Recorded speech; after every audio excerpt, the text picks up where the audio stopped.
Most days kind of blend together, right? Sun comes up, you go about your business, the sun goes down, but every now and then a day comes along that changes everything.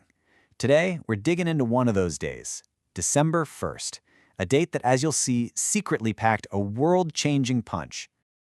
I mean, how is that even possible? A single trip around the sun, just 24 hours. How can that be enough to completely alter the path we're on?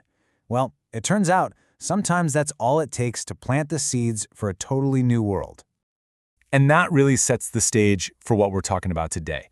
We're going to look at 3 completely separate events, all happening on December 1st in different years. And they perfectly capture these massive forces: the power of one person's courage, the genius of a new idea, and the hope of global teamwork. So first up, we're not talking about some huge, noisy explosion of change. Nope. This story starts with a quiet, simple, but incredibly powerful act of defiance. It's all about how much power can be packed into a single word. Let's set the scene. It's Montgomery, Alabama. The date is December 1st, 1955. And on a city bus, a 42-year-old seamstress, Rosa Parks, is told she has to give up her seat for a white passenger. She said no. And that one word, it echoed across the country. Now, there's a story that's been told forever that Rosa Parks was just, physically tired from a long day at work. But that's not the whole picture, not even close. As she said herself, the only thing she was tired of was giving in to injustice. This was an act of pure will. Think about the domino effect.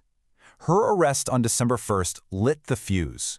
Just 4 days later, the Montgomery bus boycott kicks off, led by a young, unknown minister at the time, Dr. Martin Luther King Jr. It went on for over a year and led directly to the Supreme Court striking down segregation on buses. All from one no on one day. Okay, so now we're going to hit rewind, jump back a few decades to a totally different December 1st.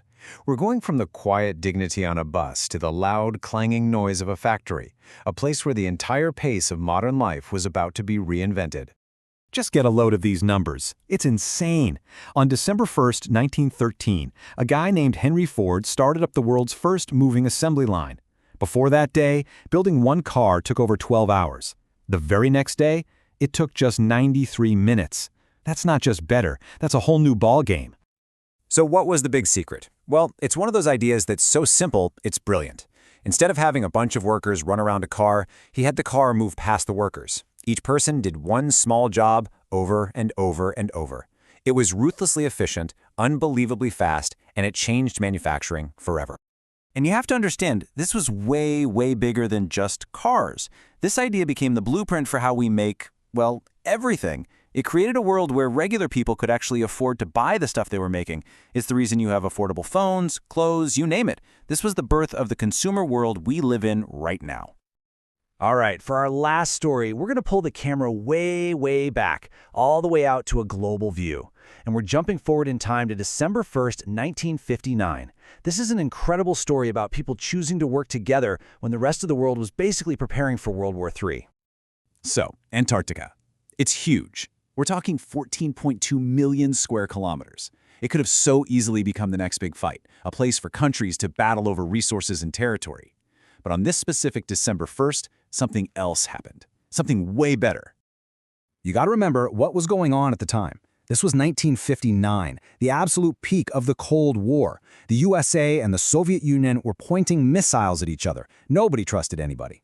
And yet somehow, these two enemies, along with 10 other countries, got together and signed the Antarctic Treaty.